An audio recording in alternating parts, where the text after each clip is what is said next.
बिस्मिल्लाहिर्रहमानिर्रहीम। मुअज़्ज़िज़ ख़वातीन व हज़रात, मैं हूँ आबिद राही और आप तमाम देखने और सुनने वालों को अस्सलाम वालेकुम। दोस्तों, अगर आप भारत के शहर बेंगलोर जाए और वहाँ हजामत बनवाने के लिए किसी से वहाँ के मशहूर सैलून का नाम पूछे तो बग़ैर सोचे समझे अंडरस्ट फेस का नाम लेगा। इस दुकान में आपकी मुलाकात आला पुलिस हुकाम, सियासतदानों और बॉलीवुड के मशहूर खान्स यानी सलमान खान और आमिर खान से भी हो सकती है। लेकिन इस दुकान की वजह शोहरत इन मशहूर शख्सियात की मौजूदगी हरगिज़ नहीं है। इस दुकान को दवाम शोहरत बख्शने का एजाज़ दुकान के मालिक रमेश बाबू को जाता है। हैरानगी की बात यह है कि रमेश बाबू ना किसी फिल्म की हीरो है और ना ही इनका शुमार अंडरवर्ल्ड से है, फिर भी यह बेहद मशहूर है। इसके बावजूद रमेश बाबू बालों को तराशने का मुआवजा सिर्फ 100 रुपये लेते हैं, लेकिन इनसे बाल तराशने के लिए आपको पहले से वक्त लेना पड़ेगा और आप वक्त लेने में कामयाब हो जाते हैं तो फिर आपका शुमार यकीनन इन खुशकिस्मत लोगों में होगा जिन्हें इन हाथों से बाल कटवाने का शरफ हासिल हुआ हो। जो 4 करोड़ से ज़ायद मालियत की रोल्स रॉयस चलाते हैं, रमेश बाबू भारत के अरबपति हजाम है जो गाड़ियों का शौक़ रखते हैं। इस वक्त इनके पास 400 से ज़्यादा लग्जरी ब्रांड्स की गाड़ियाँ मौजूद है, जिनमें BMW और जैगवार जैसी महंगी तरीन गाड़ियाँ भी शामिल है। ये शख्स इतना अमीर कैसे हुआ? एक वक्त में इसके पास खाने के पैसे भी नहीं हुआ करते थे। तो ऐसे में इस शख्स ने ऐसा क्या किया कि आज अरबों का मालिक है। आज की वीडियो में हम ऐसे ही बाहिम्मत शख्स की कहानी आपको सुनाएंगे जिसने अपनी मेहनत और जहानत के बलबूते पर अपने तमाम ख्वाब पूरे किए। तो चलिए चलकर रमेश बाबू की कहानी सुनते हैं। दोस्तों, रमेश बाबू अपने मुंह में सोने का चम्मच लेकर पैदा नहीं हुए, बल्कि अपने माजी और कारोबार की शुरुआत के हवाले से रमेश बाबू का कहना है कि वो एक गरीब घराने में पैदा हुए। इल्ज़ाम है शक लिहाज से अंजाम दे 1979 में जब रमेश के वालिद फौत हुए तो इस वक्त रमेश की उम्र में तकरीबन 7 साल थी उनकी एज। अगर घर वालों की किफ़ालत के लिए इनकी माँ ने घरेलू मुलाजमा की हैसियत से काम करना शुरू कर दिया। रमेश के वालिद साहब ने तुर्की में सिर्फ एक नाई की दुकान छोड़ी थी जिसने रमेश की एक अजीज़ चला रहे थे और वो रमेश को 5 रुपये योमिया दिया करते थे। 5 रुपये की ये मामूली रकम रमेश और इनकी बहन भाइयों की तालीमी और दीगर अखराजात भी पूरी नहीं किया कर सकते। ये वो दिन थे जब रमेश बाबू और इनका ख़ानदान एक वक्त का खाना भी पेट भरकर नहीं खाते थे। इस अरसे में घरों के में अखबार डालने, इलेक्ट्रीशियन, चपड़ासी और दूध की बोतलें भी बेचने का काम भी रमेश बाबू ने किया। रमेश का कहना है कि मेरी ज़िंदगी में आम मोड़ इस वक्त आया जब मेरे वालिद की दुकान चलाने रमेश का कहना है कि मेरी ज़िंदगी में एक मोड़ ऐसे आया कि जब मेरे वालिद की दुकान चलाने वाले रिश्तेदार हमें पैसे देने से इनकार कर दिया।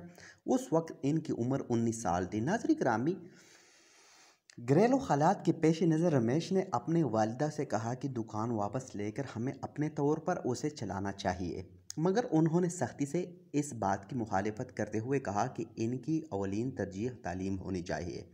लेकिन घरेलू हालात की तंगी के बायस रमेश बाबू ने सैलून पर काम करना शुरू कर दिया। सुबह में सैलून, शाम में कॉलेज और वहाँ से वापस सैलून जाते। इस वक्त सब लोग रमेश बाबू को नाई कहकर पुकारते थे, जबकि रमेश बाबू का कामयाबी की तरफ पहला कदम एक पुरानी गाड़ी को खरीदना था। 1994 में रमेश बाबू मारुति वैन खरीदी। ये गाड़ी खरीदने के लिए उन्होंने अपनी तमाम जमा पूंजी इकट्ठी करके और बैंक से कर्ज लेकर एक पुरानी मारुति वैन खरीदी। कर्ज के लिए इनके दादा ने अपनी ज़मीन बैंक में गिरवी रखवाई थी, जिसका सूदी इस वक्त 6,800 रुपये। रमेश बाबू पर बैंक का कर्ज बम सूद वापस करने की धुन सवार थी। जिस घर में रमेश बाबू की माँ काम करती थी, इसकी मालकिन नंदनी एक दिन रमेश बाबू को एक मुफीद मशवरा दिया जिसने रमेश की ज़िंदगी में इनकलाब बर्पा कर दिया। उन्होंने रमेश से कहा कि बिला वजह गाड़ी को इधर उधर घुमाने की बजाय किराए पर क्यों नहीं चलाते। उन्होंने रमेश को रेंट ए कार के कारोबार की कुछ बातें समझाई। वो खातून आज भी रमेश बाबू को इनकी पहलों की तरह अजीज़ है और इनकी ज़िंदगी का अहम हिस्सा है। उस दिन के बाद रमेश ने संजीदगी से रेंट ए कार का काम शुरू कर दिया। रमेश ने अपने रेंट ए कार का नाम मशहूर ज़माना कंप्यूटर साज कंपनी एंटेल के नाम पर रखा, क्योंकि नन्ही इस कंपनी में काम करती थी। दोस्तों, 2004 तक रमेश के पास 6 कारें हो गई। इस तक रमेश बाबू की ज़्यादातर तवज्जो अपने हजाम की दुकान पर थी, क्योंकि मुसाफिकत की वजह से रेंट ए कार के कारोबार में मुनाफा शुरू कम होती जा रही थी। हर रेंट कार वाले के पास छोटी कारें मौजूद थी। एक दिन रमेश के जहन में ख्याल आया कि क्यों ना वो लग्जरी कारों को किराए पर देने का काम शुरू करे। इस वक्त पूरी इंडिया में कोई और रेंट ए कार वाला लग्जरी कारों को किराए पर नहीं देता था। सन 2004 में जब रमेश ने 38 लाख रुपए मालियत की क्लास सेडान खरीदने का फैसला किया तो हर शख्स उसकी मुखालिफत की। सब ने यही कहा कि वो बहुत बड़ी गलती कर रहे हैं, क्योंकि इस वक्त इतनी भारी मालियत की लग्जरी कार एक बड़ी डील थी। तमाम तरह खदशात के बावजूद रमेश बाबू ने यह खतरा मोल ले लिया। रमेश ने खुद को यही कहकर अगर ये फैसला गलत हुआ तो वो इस कार को फ़ौरन फ़रोख्त कर देंगे। खुशकिस्मती से इस फैसले ने रमेश बाबू की तरक्की में अहम किरदार अदा किया। रमेश बाबू बेंगलोर में इतनी महंगी कार किराए पर देने वाला पहला फ़र्क बन गया। किसी दूसरे रेंट ए कार वाले के पास इतनी महंगी गाड़ी नहीं थी। इस बात ने रमेश बाबू का सर पहाड़ से बुलंद कर दिया। रमेश का कहना है कि इसके बाद उन्होंने मज़ीद लग्जरी कारें खरीद दी, क्योंकि अगर आपको कारोबार करना है तो फिर इसके लिए खतरा भी मोल लेना पड़ेगा। इस तरह जब 2011 में रमेश बाबू ने रोल्स रॉयस खरीदी तो इस वक्त भी बहुत से लोगों ने इस इंतहाई महंगी कार को ख़रीदने से मना किया, लेकिन रमेश ने सबसे यही कहा कि मैंने 10 साल पहले भी ऐसा ही एक रिस्क लिया था और तो आज 10 साल बाद दोबारा उसे बड़ा ख़तरा क्यों मोल नहीं ले सकता। नाज़रीन ग्रामी, रमेश बाबू को पूरा यकीन था कि तकरीबन 4 करोड़ रुपए मालियत की रोल्स रॉयस इनको जल्द इससे ज़्यादा कमा कर देगी। और 3 साल बाद दिसंबर 2014 तक उसी कार ने इनको हकीकी सरमाए से ज़्यादा कमा कर दे दिया।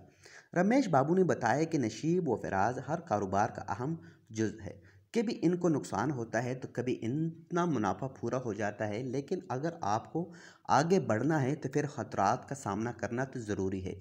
हर कारोबार में इतना ही रिस्क है जितना बारीक रस्ते पर चलने वाले बाजीगर को होता है।